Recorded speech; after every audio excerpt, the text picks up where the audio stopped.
Un anti-sartrien est un chien. Je me lève avec cette phrase en tête. Il est 4h30 du matin et je pense à Victor Lévy-Beaulieu. J'ai devant moi son dernier livre, Désobéissez. Victor Lévy-Beaulieu, écrivain engagé. Qu'est-ce qu'une femme ou un homme mature peut bien faire d'autre que de s'engager politiquement? Certains livres sont des munitions pour l'esprit, des mots pour le combat. Assez de ces mots chargés à blanc, ces mots qui ne veulent plus rien dire. Sartre, je l'avais laissé de côté. Pas parce que je l'aimais moins, mais j'étais à l'âge où l'on doit se battre pour réussir. Rien ne m'est apparu plus répugnant que ma propre et heureusement contingente réussite. J'ai voulu faire ma place pour exister à minima. D'instinct, j'étais camusien. Évoluer, c'était enfin me faire violence. Il me fallait trahir sans trahir, trahir sa classe sociale, nous dit Sartre. Un bref séjour parmi les bourgeois, les petits, ceux que les tout-puissants regardent de haut, m'a convaincu de l'ignominie frivole et aveugle de cette classe. En faire partie pour rien au monde, je n'aurais voulu cela. Mais il a bien fallu que j'use et ruse afin de ne pas finir dans la rue ou en prison, ou sous pharmacon légal ou non. Ici, pour pouvoir parler, il faut avoir droit de citer. Un citoyen qui n'a pas réussi socialement n'a pas le droit de parole. Donc, pas d'existence. Seuls ceux qui réussissent parlent. Mais qu'ont-ils à nous dire, une fois obtenu leur place au soleil, qu'il n'y a rien, précisément, de nouveau sous le soleil? Des sages de pacotille, finalement, des salauds. Que nous dit Sartre à propos de la figure du salaud? C'est celui qui se prend au sérieux, qui se croit légitimé de prendre des droits sur les autres au nom d'une essence supérieure, d'un droit divin, la science, la politique, l'économie, que sais-je. Le salaud a toujours raison, toujours un bon motif pour commettre ses exactions, grandes ou petites. Le salaud est toujours prêt au sacrifice des autres.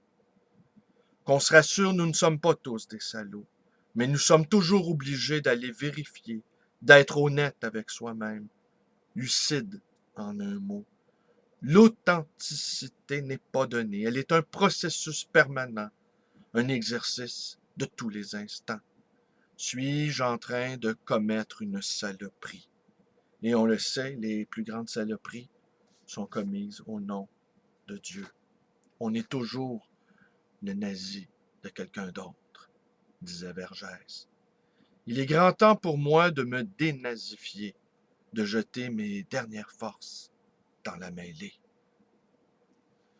Depuis l'élection d'Obama en 2008, les études sartriennes connaissent aux États-Unis un fort regain d'intérêt, n'en déplaise à plusieurs.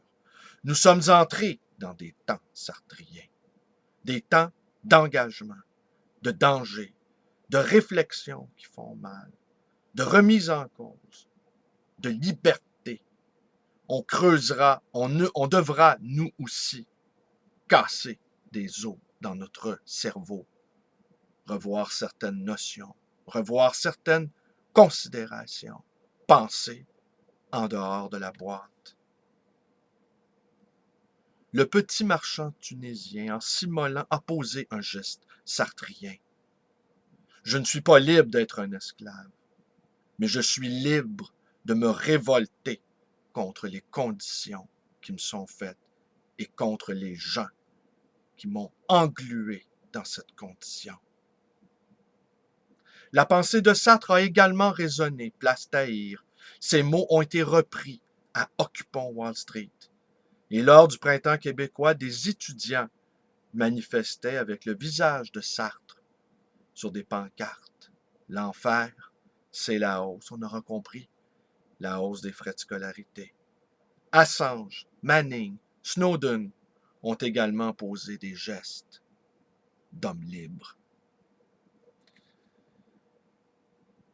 Et en prison ou en exil, ils sont plus libres que la majorité d'entre nous. Ces jours derniers, on a célébré le fameux discours de Martin Luther King, I have a dream. Sartre aurait pu l'écrire, ce discours. Curieux clin d'œil de l'histoire, la même année, 1964, chacun d'entre eux a reçu un prix Nobel. Et chacun d'entre eux aurait pu le recevoir, ce Nobel, indistinctement. Martin Luther King ne l'a pas accepté en son nom personnel, mais au nom des causes qu'il défendait, celle des Noirs et celle de la paix. Sartre, lui, qui l'a refusé, l'aurait accepté quelques années plus tôt, en plein cœur de la guerre d'indépendance de l'Algérie, avec les mêmes arguments que Martin Luther King, au nom de la cause. Je vous lis ici un passage d'un entretien que Sartre a donné à la journaliste Madeleine Gobeil sur les ondes de Radio-Canada. Je trouve qu'il vaut mieux essayer de réaliser en soi, dans son aspect radical, la condition humaine autant qu'on le peut, que de s'accrocher à une mince différence spécifique que nous appellerons par exemple le talent, qui est un crime contre soi-même et contre les autres, parce que c'est s'attacher uniquement à ce qui sépare. En vérité, quand je dis que je suis n'importe qui, je veux dire les différences qui font l'objet de vanité, de recherche et d'ambition sont si minces qu'il faut être très modeste pour les rechercher. Être n'importe qui n'est pas seulement une réalité, mais c'est aussi une tâche, c'est-à-dire refuser tous les traits distinctifs pour pouvoir parler au nom de tout le monde.